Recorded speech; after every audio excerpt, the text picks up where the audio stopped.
YouTube, how's it going? Ramjet fan here with another episode, and on this one, I just wanted to make a quick recap, more of a rant of something that kind of really irked me today. So I was watching the highlights of, or the recap of Get Up from today, and it wasn't the normal Get Up crew with, Greeny, Damian Woody, and them. It was Dan Graziano, his co-host, whose name is slipping me right now. Funny enough, because that's the one I'm about to make the little rant about, and RG3. And they got to the part of the segment where they're talking about the New York Jets and their first 8 games of the season, how it's a gauntlet, how it's going to be tough. And funny enough, Dan Graziano and RG3 were saying, if you lose that first game to Buffalo, I wouldn't really worry about it because you still have a good team, still got a long season ahead of you, and everything like that. Which I completely agree with. I think they have a good shot at beating Buffalo, but it's not the end of the world. They don't. And Dan Graziano's co-host comes out and says, looking at these first 8 games, I see 7 teams that they can't beat. So basically saying the first 8 games of the season, the Jets are going to go 1-7, and I really had to stop and think if that's really what I just heard, because you look at the first 8 games of the season, and yes, it's a very tough stretch of games. I wouldn't be surprised if the Jets go 4-4, 5-3, even 3-5 or something. It's a tough stretch of games. You're facing the Chiefs, the Super Bowl champions, with arguably the best player in football, Patrick Mahomes. You're playing the Eagles, who arguably have the most complete roster in the NFL. Yes, you are playing the Bills, but the thing is, the Jets beat the Bills last year, the first time they played them, with the worst quarterback play in the league. With Zach Wilson barely throwing over 100 yards, and the Jets still managed to beat them because they did it with a stout defense, and they ran the ball well. Okay, so you have the Bills. You fast forward, and you have the Cowboys. I'm sorry, the Cowboys are a very good regular season team, but what has Dallas shown to make you scared of them? Every year, Dallas, they're supposed to be this juggernaut, and they never live up to expectations. And then, next year's the year, saying, beat them, boys, this is our year. And I'm sorry, I'm not scared of the Cowboys. Their O-line isn't what it used to be. They have some good weapons, but they also lost some weapons like Dalton Schultz. And I don't know, the Cowboys, you don't think of anything crazy. Like I said, they are a very good regular season team, but you can say Mike McCarthy hasn't lived up to expectations. Dak Prescott, he's after getting that big contract, he hasn't really lived up to expectations. Okay, so you have the Cowboys, so you move forward, and then that's when you have the Chiefs, and it's like, okay, that can go either way. The Jets, I think, can go toe-to-toe with them, especially with Aaron Rodgers.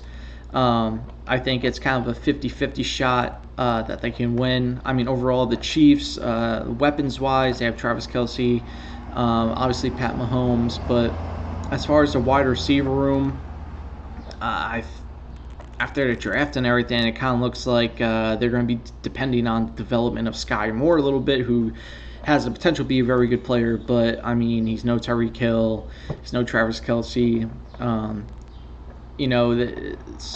That offense can be exploited a little bit, and I think actually the Eagles showed you that in the first half of the Super Bowl. Their defense, although nothing to sneeze at, I'm not particularly overly scared of the defense. It's something that Aaron Rodgers can definitely go up against and play well against. And then you have them move forward in no particular order, because I can't remember the order of the first 8 games off the top of my head. You have the Broncos, which I I guess Graziano's co-host forgot that that Russell Wilson looked like complete garbage last year, and I guess he's just expecting him to revert back to all pro Russell Wilson with the new coaching staff. Again, the Broncos are one of those teams that they were one of the Super Bowl favorites last year after acquiring Russell Wilson, and we saw how that ended. They were nothing special. They have a decent defense. Obviously, you have like Patrick Surtain on the outside, but other than that, I mean, they're a good team. But are they a great team? Are they a team that the Jets just can't beat? No, definitely not.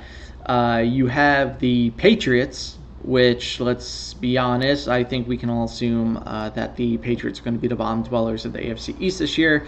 I think, I talked about this in my last video about Bill Belichick being scared. I think since the departure of Brady, you've kind of seen the vulnerability of Bill Belichick, and maybe might be thinking, greatest coach ever, might be a little overhyped. He's never done anything pre-Brady or post-Brady. His drafting is always subpar, questionable, trading up to get a kicker, drafting a kicker and a punter in the same draft, getting kickers and guards throughout the draft. Okay, there's definitely nothing on that team that I'm scared of. Mac Jones doesn't like to be yelled at, doesn't like to be hit. So definitely not a team I'm scared of. You have,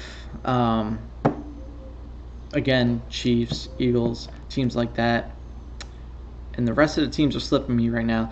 But, the fact of the matter is, and actually Dan Graziano and RG3 made this point, and I just said thank you, finally. The Jets understand what their schedule is like, what it was going to be like. They knew the teams they were playing shortly after the Super Bowl. They just didn't know what order they were going to play them in. And that's why they went out and got a guy like Aaron Rodgers, who's a 4-time MVP, Super Bowl champion, proven to be one of the best top 5 quarterbacks you can argue in football history. Definitely just natural, athletic, QB, just QB-wise, passing, all that stuff, arm, everything. Probably the best quarterback that has ever lived, just in as far as quarterbacks go. You can make the case Patrick Mahomes will surpass him, and rightfully so. But that's why you go out. The Jets went out and got a guy like Aaron Rodgers. That's why they identified Aaron Rodgers as their guy, because they knew the schedule that they had. They knew they had a good team. Winning 7 games with the worst quarterback play that I can think of just ever seen. And, you got Aaron Rodgers to go out there and be that final piece, the guy to get you over the hump, the guy that can bring you out there and compete week after week after week and win a lot of these close games, win a lot of these games against really good competition like the Chiefs, like the Bills, just throwing out names, Bengals, Cowboys, whoever. You got a guy like that to go out there and win you those games. So I honestly don't know where this guy is saying there's only 7 teams. Oh, the Raiders was another one. What the hell? The Raiders have had the worst defense accumulatively for the past 10 years. Aaron Rodgers can't exploit that. They got, Glass Cannon, Jimmy G, who's one sneeze away from being on IR for the rest of the season. I mean, Josh McDaniels, for as good as he was of an offensive coordinator in New England, he's not a good head coach. So I don't understand how they can keep bringing people on, whether ESPN or CBS Sports, whatever it is, bringing on these guys, these individuals to talk sports, and then you listen to them talk, and you're just like, what are you talking about? Do you even watch the games? Do you even know what you're talking about? Or you just see the names, the opponent names on the schedule and say, yep, that's a loss, that's a loss, that's a loss, that's a win.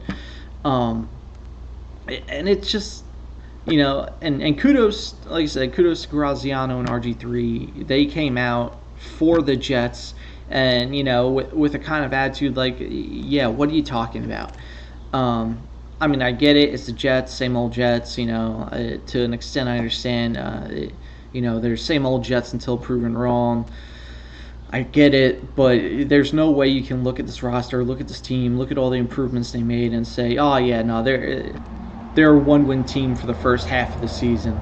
It just makes no sense. I assume that a lot of it actually probably has to do with just getting clicks, just getting the attention of viewers. But to me, it's just such a stupid take, man. But like I said, you see it all the time on ESPN and sports broadcasting and whatnot. You just look at these, and it's not necessarily just the Jets, but you have like Booger McFarland who has how many gaffes for just idiotic takes, play-by-play takes on the field, and it's just, what are you talking about? But yeah, that's all I want to talk about today. Like, share, subscribe, do all that good stuff. I obviously got a microphone, so we'll see how it goes. Microphone and webcam and all that stuff. So hopefully put out a little better content. So we'll see how it goes though. But yeah, like, share, subscribe. Let me know in the comments below. Do you think we're a one-win team in the first 8 games of the season? Do you think we're gonna be 4-4, 5-3? What do you think? What's your predictions for our record for the first 8 games? I personally think we can go 5-3, 6-2. With some of those close games like in Kansas City and Philadelphia. But yeah, that's all I got for you today. And until then, let's go Jets.